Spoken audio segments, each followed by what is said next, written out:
Ladies and gentlemen and ninjas, welcome back to the Decon Podcast, here on the African Geekdom Corner, with me, your boy JP.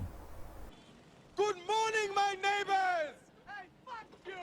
Yes! Yes! Fuck you too! I made a list, the naughty or nice list, yeah, for my favorite top 10 TV shows of 2021. Who's on my naughty or nice? Find out next on the Decon Podcast.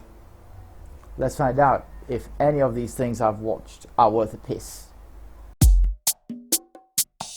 Let's kick it right off. We'll start off from the bottom of the list and go up, shall we? With a few honorable mentions along the way.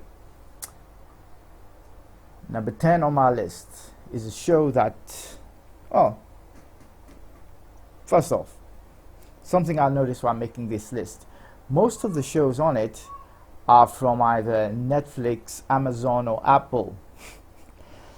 I tried to rectify it, but hey, it's not my fault that maybe the other channels and content producers were making shit shows. I tried to find something for HBO, but at least the most I could come up with was an honorable mention for Mayor of Easttown. And here's your honorable mention, Mayor of Easttown. I recommend it. Guess I'm still mad over the fact that they cancelled Lovecraft Country. Wagwan, HBO, Warner Brothers. So, back to the list. Number 10 on my list, at the very bottom, although it doesn't mean it's a great show. That's why it's on this list. Even those that are going to come up as honorable mentions, great shows. Anything that didn't make the cut, we'll get to those. So, number 10 on my list, The Serpent. I think it was mostly a European production that was purchased by Netflix. Takes place during the 70s. It's the story of a serial killer who was making tourists disappear and taking their shit. All around, great performances in this, and the lead, very charming. He really went for it. I hope to see this guy again. I forgot his name. But yeah, it was very good. It was a very unique take. Well, is it a unique take? It's based on a true story. But definitely a unique story of a serial killer, which I've never seen anything like it before. Right, next up. Number 9 on my list is something I wish I had put higher, but the rest of the things on here are really good. I really enjoyed them. Coming from Apple TV Plus, The Foundation, which is a sci-fi epic based on the writings of Isaac Asimov. This one comes with a strong recommendation for me. I read the first book of The Foundation, and I can only assume that this is an amalgamation of several of the novels. They seem to cross over because there's The Foundation, there's Before the Foundation. I only read the first Foundation novel. And they improved some things with the show in regards to the story, but also changed some stuff around, which I can see why some people would be upset. A lot of the characters in the book, I do assume they are white male characters, although I don't think Asimov really alludes to that, but they are male. 2 of those have been recast as black females, it seems. I can see why it might have put some people off, but Lee Pace as Empire, golden. It's worth it for his performance alone, and that whole thing with Empire, it's weird. I'm not gonna spoil it for you. Watch it. It is worth a watch if you're a sci-fi fan. It's worth a watch. It's not big on the action, but it's pretty good. It's very deep, very philosophical science fiction. Okay. Number 8 on my list. Netflix. Again. Midnight Mass. Horror. I watched it for Halloween with my kids. My daughters, the eldest ones, that is. Midnight Mass had a very unique take on and sort of differentiated itself from other horrors with its take on the vampire mythos.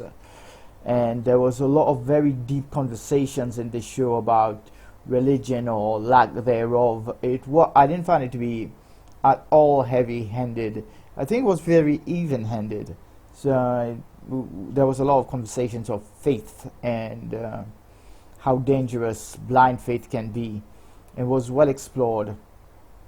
I like this director. He is the same guy who, I think he did 2 of Netflix's other shows. Midnight Mass is directed by Mike Flanagan, who also directed Netflix's The Haunting of Bly Manor. So don't skip this one. I didn't find it scary, but very good movie making, as I always say, that and storytelling, because that is king in the end. Next up, number 7, we have The Wheel of Time. We just reviewed this, me and my boy, El Boogie. He doesn't like that name.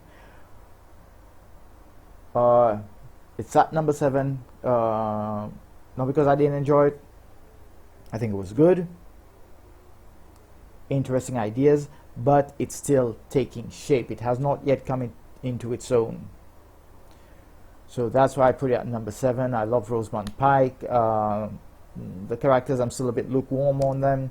I'm guessing by, I'm hoping by season 2 or 3, they would have grown on me some more.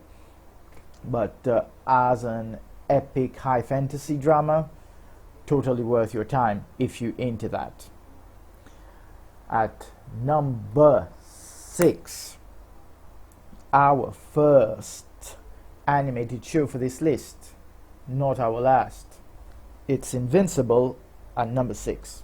I believe I've spoken about this show before and how I read the entire comic book run written by Mr. Robert Kirkman of The Walking Dead fame. And this show, there was a few things they changed from the comics, and I didn't mind them because the execution in the end was perfect. They kept the tone, they kept the essence of the character. That might have to do with Mr. Kirkman being involved in the producing and the writing of the show. Epic stuff, epic violence. I'm glad they didn't shy away from it. And this one's from Amazon again, just like Wheel of Time. So next up on the list, True Story from Netflix. I did in fact review this one. I gave it a good review. I know I did. Starring Kevin Hart and one Sir Wesley of House Snipes. This was unexpected. I think I might have mentioned I went in this not expecting much from Kevin, but I was genuinely surprised. That I'm surprised that this is even on my list.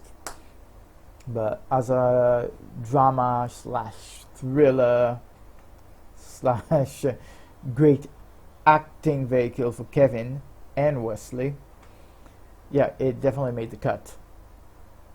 And again, another Netflix show. Netflix is winning, yeah. So next up, what do we have at number 4? This one came out early during the year, Shadow and Bone. Another one that I wished was higher. This year has been great for science fiction and fantasy, no lie.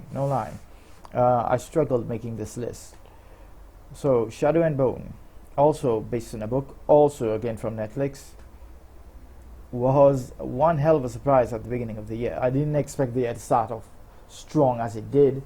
2020's lineup of TV shows was not that strong. But this one, yeah, it took the cake, and it deserves its season 2. I'm hoping it does get a season 2. I don't remember if it got greenlit. But it's definitely getting it, I'm sure. They would be crazy not to give this a season 2. Definitely worth your time. Great stuff. I think it's due for a rewatch on my end. Yeah, it'll be worth it. So,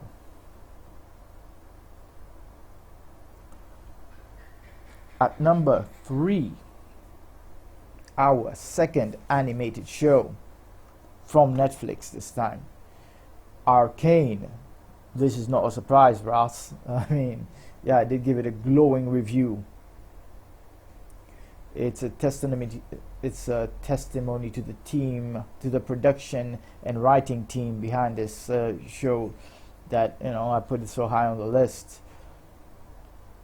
Also should have been higher. I keep saying that, but I feel some type of way about a lot of these shows. They touched me deeply. Yeah, Arcane, great, unique animation style. I don't remember ever seeing that anywhere before. The story was deep, it was dark, and action-packed also. Great action, great character development, which is what you want from an epic fantasy / science fiction drama. You want to believe that this world exists. You want to believe that you can be part of this world. So Arcane sits at number 3 on my list. So number 2, first off, I like to say, I need to say that Jason Momoa is one of my favorite actors in the modern day, my favorite persons on screen, to see on screen. And you'd have to be out of your damn mind if you thought, Rasclad, that Season 2 was not gonna be at number 2 or number 1.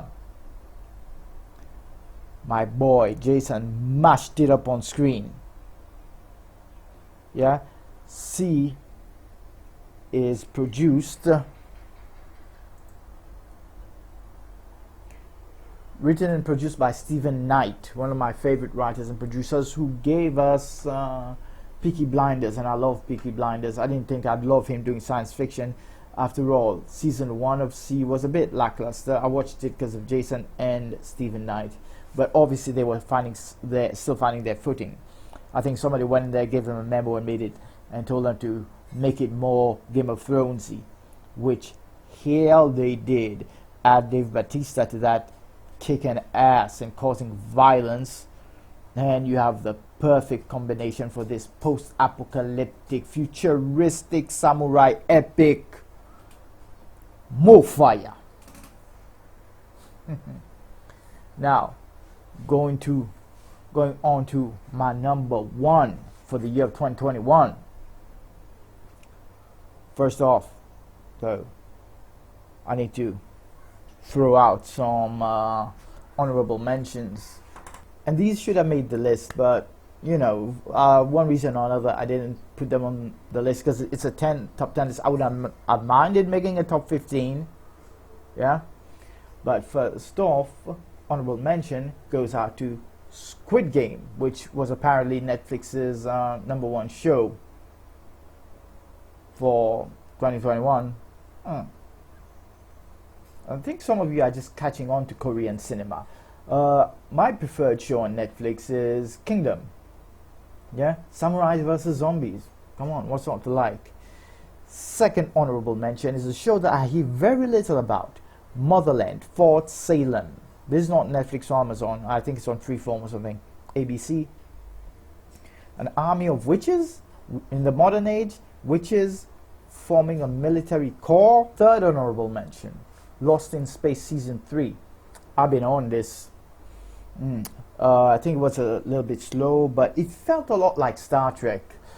The whole of the Lost in Space saga trilogy of seasons did feel like Star Trek to me, more so than Star Trek feels like. I don't know if I'm right about this. Somebody correct me, tell me I'm wrong. But yeah, season 3 was great. It was a nice way to close out the season. I love science fiction. I'm not gonna make any excuses for that. This is why you are here. Okay, another honorable honorable mention goes out to Van Helsing Season 5. Why is this not on the list? I've been watching this for the full 5 years, and I've loved this show. It started off a bit meh. I didn't see where it was going, but I stuck with it. And the only reason it's not on the list is there was a shift. It seems that Van Helsing fell victim to a cultural shift where they replaced the old cast members who were following Vanessa Van Helsing with her pair of twins who got like shoved in there because of girl power. And Vanessa herself had her sister, twin sisters who were supposed to take out Dracula.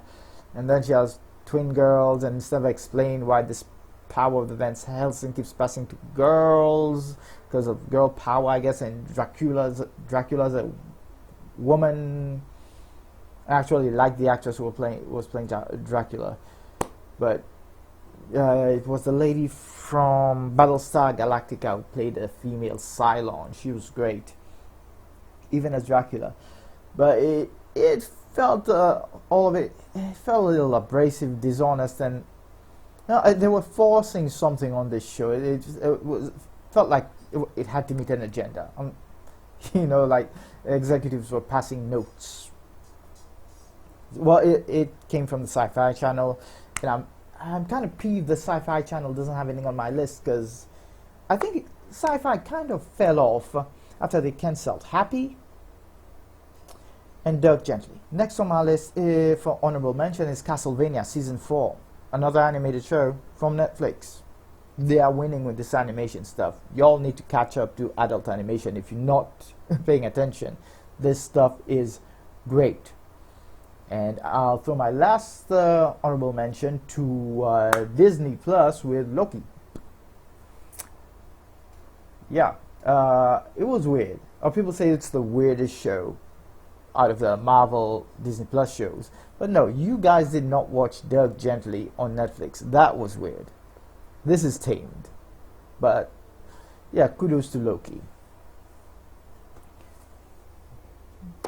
Now that I'm done with honorable mentions, drum rolls please. The number one on my list is none other than The Witcher.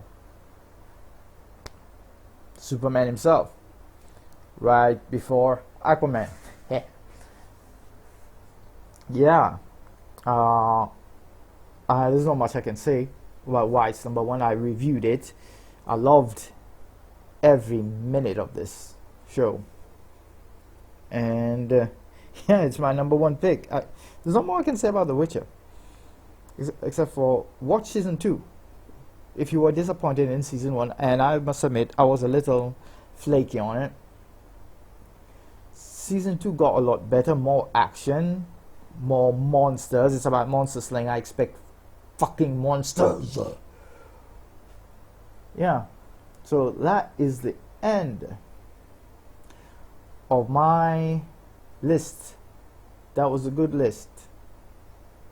Those who were good. But I also have a naughty list. Dishonorable mentions. Yeah? Let's get into that too. Number 1, Titans. DC's Titans. Season 3. What a blood-clad thing you're doing. What the fuck are they doing with the show? The Scarecrow, not a scarecrow. In the end, he would start chopping up his face as if that was going to be scary. You didn't have the budget for the makeup artist or something? If a brass-clad bad guy gonna chop off his face, chop off your face, man. I could have done that to my fucking face. It's some fat guy. Nothing against fat guy, but how did this guy ever pose a threat to Batman? How is he giving the Titans a hard time? What is going on with Superboy and Blackfire? Why they make Superboy an asshole all of a sudden? I don't know who's writing this. There's a lot of forced drama which is fucking pointless. You got one of the world's most recognizable superhero teams, and this is what Season 2 wasn't any better. Season 1 was any better. Usually you have shows that start off a little slow. and they get back. The Witcher, yeah, well, season 1 wasn't that great, but it improves. This show somehow managed to get worse. What the shit? Second dishonorable mention goes to La Brea. I was actually looking forward to this show. The bad effects, the wolves were CGI. The first attack is by wolves. You couldn't get a fucking wolf. I thought the whole thing with wolves was settled with Game of Thrones. You don't have Game of Thrones budget. No, for fuck you. Effects are cheaper now. I really tried with this show. I wanted to like it. I was actually excited for it. They even shoehorned the message about police violence and like basically you travel through time to the hole in the center of the earth. You're in fucking dinosaur land, and we dealing with police brutality. Fuck out of here, fam. My last, not least, or the very least, of my dishonorable mentions. Batwoman, Season 2, aka Black Woman. I don't mind the whole changing because Ruby Rose had to whatever, but it's a shit show.